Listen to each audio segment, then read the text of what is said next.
Trump just declared war on the toxic childhood vaccine schedule. Hello, I am Dr. K. Paul Stoller. President Trump just dropped a nuclear bomb on the sacred cow of American medicine. He signed an executive order that could completely overhaul the childhood vaccine schedule in this country. For decades, the United States has forced children to take more vaccines and more doses than almost any other developed nation on earth. That era may finally be coming to an end. This executive order is titled Realigning United States Core Childhood Vaccine Recommendations with Best Practices from Peer-Developed Countries. In plain English, stop pretending America's insanely aggressive vaccine schedule is automatically the best in the world. Instead, the CDC and its advisory committee are now ordered to study what countries like Japan, Denmark, Sweden, Norway, and others actually do and bring America's schedule more in line with real-world best practices from other advanced nations. This is huge. For years,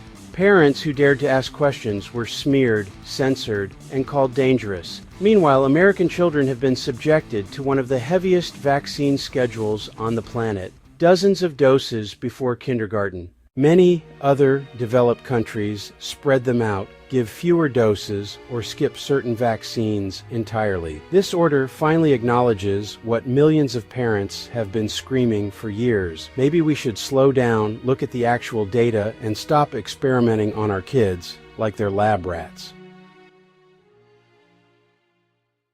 This isn't just about the number of shots. It's about the culture of medical tyranny that developed around vaccines. A culture where questioning was heresy. A culture where parental rights were trampled. A culture where safe and effective became a religious slogan instead of a scientific conclusion. Trump's order strikes at the heart of that arrogance. It demands we stop blindly following the most aggressive schedule in the world and start using common sense. This executive order does not ban vaccines. What it does is force a long overdue review. It protects parental choice. It defends religious exemptions. And it tells the public health bureaucracy that they no longer have unlimited power to dictate what goes into our children's bodies. This is a turning point. For the first time in decades, the federal government is officially saying, maybe we've gone too far. Maybe parents deserve real answers. Maybe we should put children's health above pharmaceutical profits and bureaucratic power. The fight is far from over, but the tide is finally turning. Some of you know I testified in front of the House Government Reform and Oversight Committee back in 2004 on this topic, and a congressional aide pulled me aside and said,